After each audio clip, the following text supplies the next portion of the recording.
Hey everybody, it's Big John back again. We're sitting in my daily driver right now.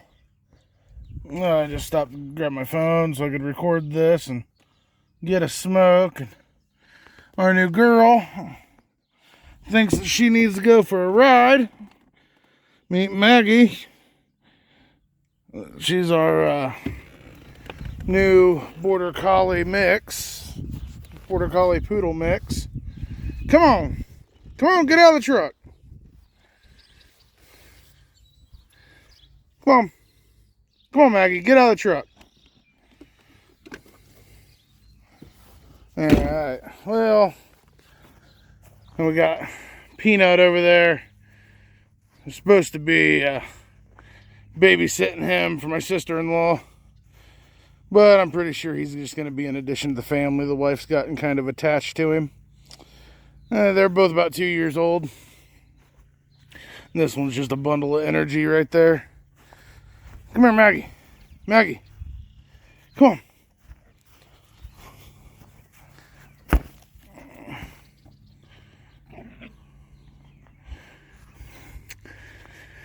Been doing some work on Daryl.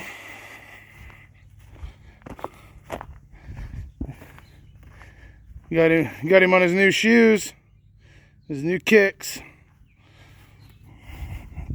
I showed in a previous video, I believe, the Goodyear 633 RSDs, 8x19.5. I took them off last night and yesterday. I got them all off the truck, at least the back four, and went to peel one of them off for him, and you can see how that worked out. A couple of them had tubes in them. The bead broke real good on them, but those old tires were just so stiff. And tire changer, the new bead breaker on the tire changer was hole was drilled in the wrong spot, and it was binding up right here, and it wouldn't turn past, so I had to put the old one on it. It worked fine, and once I got the rim mounted in it, I thought about filming that, but I was struggling with it. Like I said, I ended up having to cut it off with the Sawzall. So this morning, you can tell just how bad these were. And this was the best one of the four. I mean, you can really see how bad those were. But, like I said, that was the best one of them. A couple of them wouldn't even hold air. So, but once I got it on the tire changer, I realized it wasn't going to work for these. I ran the rest of them up this morning to a shop about 30 minutes away. They do everything. It was no big deal. They'll do split rims. They'll do two-piece anything. They'll mess with any tire.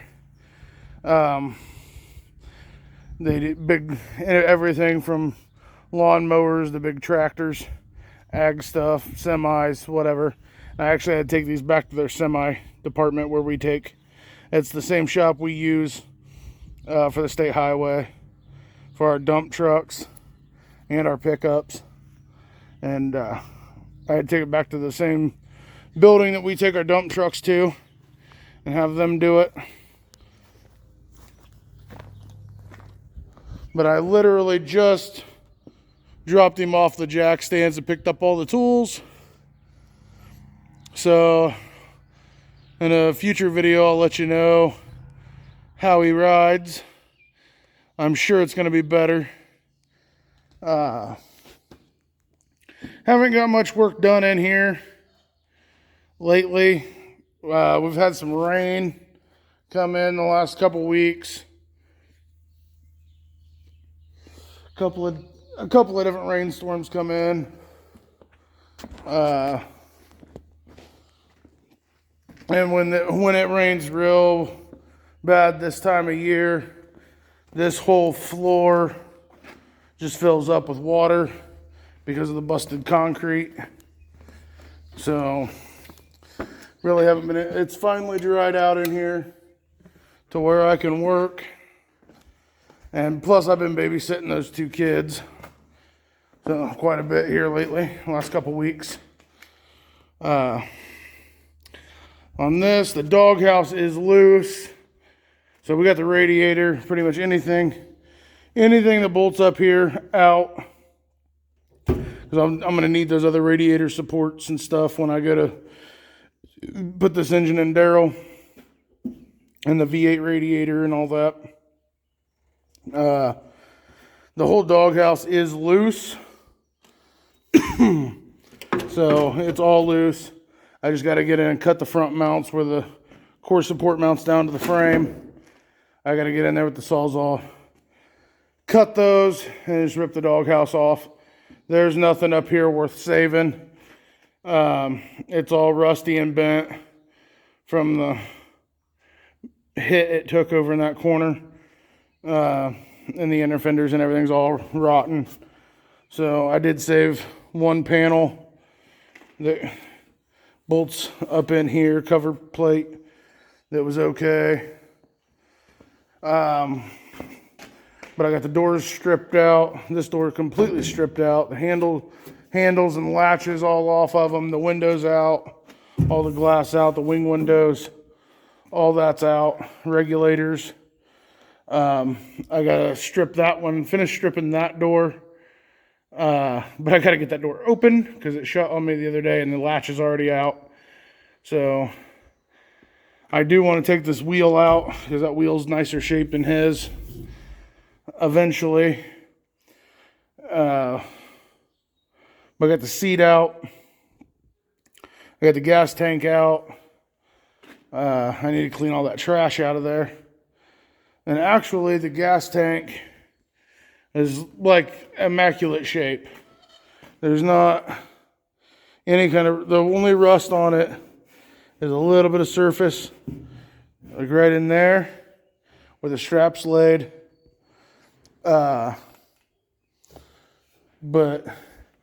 And yeah, it's in immaculate condition.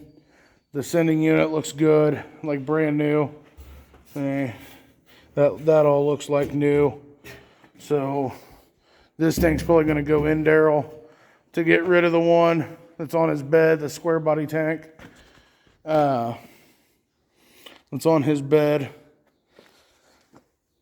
But I saved the straps and everything, so it was all in good shape. Yeah, I need to get back to work on this and finish that up. Once I get the doghouse off and get the engine tranny out, the glass and some of the heater components have to come out, the steering column and all that has to come out. And then the cab's just going to get ripped off of it probably after I cut out a panel up here. That's about the only good savable thing that he needs. So, and the doors, this door could be reused probably. I might save that, try to sell it or something.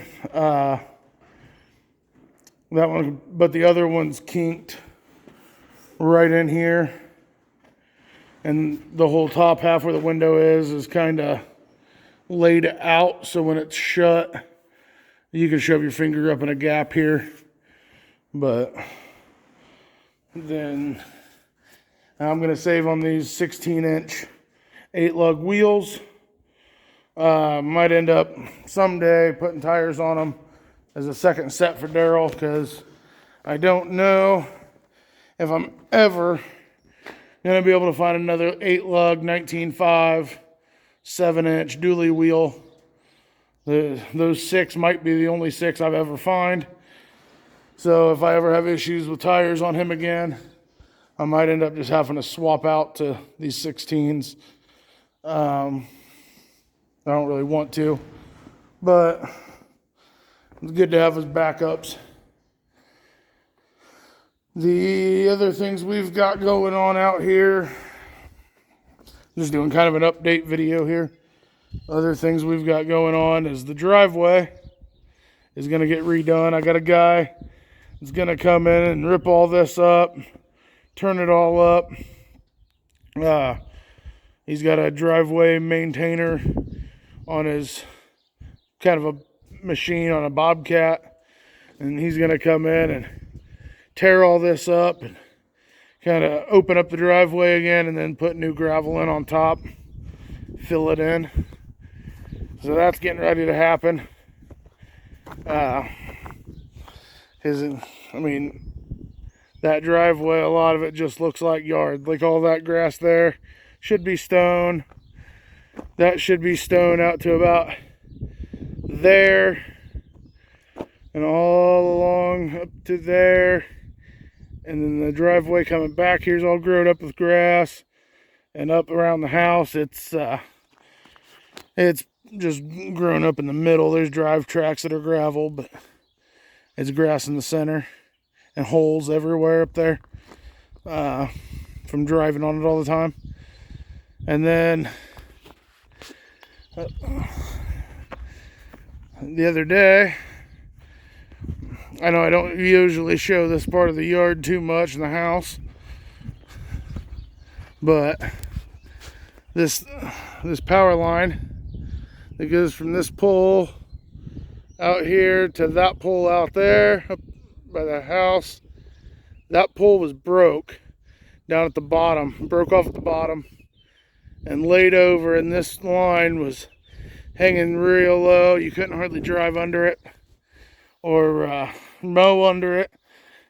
The line would catch you. So I had a company come in a couple days ago. It's been like that for a while. It broke 4 or 5 years ago. We rigged it up to work and put a brace behind it and strapped it up. But then winter before last, a tree limb fell out of that big dead tree on top of it and pulled it back over. And year and a half maybe that it's been laid over, year and a half.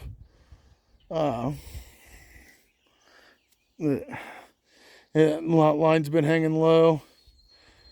I got a company came in a couple days ago and put a new pole in and new meter box and all that, restrung that, and the only thing I lost was power to this little shed here, but there's nothing in it. It was just a light anyway.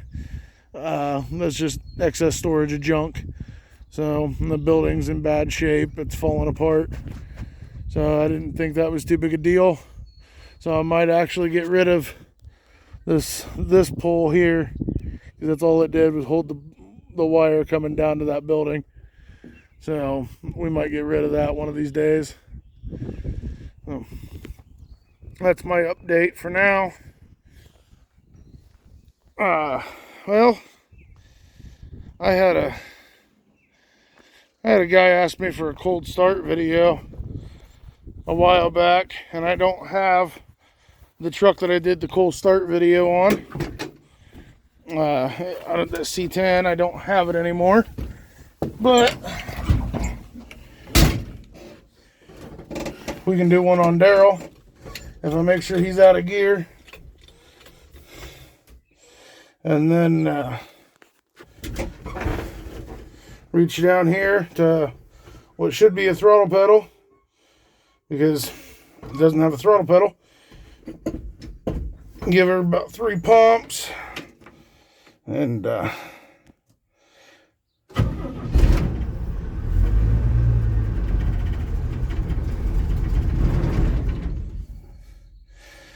that's about as good as it ever starts.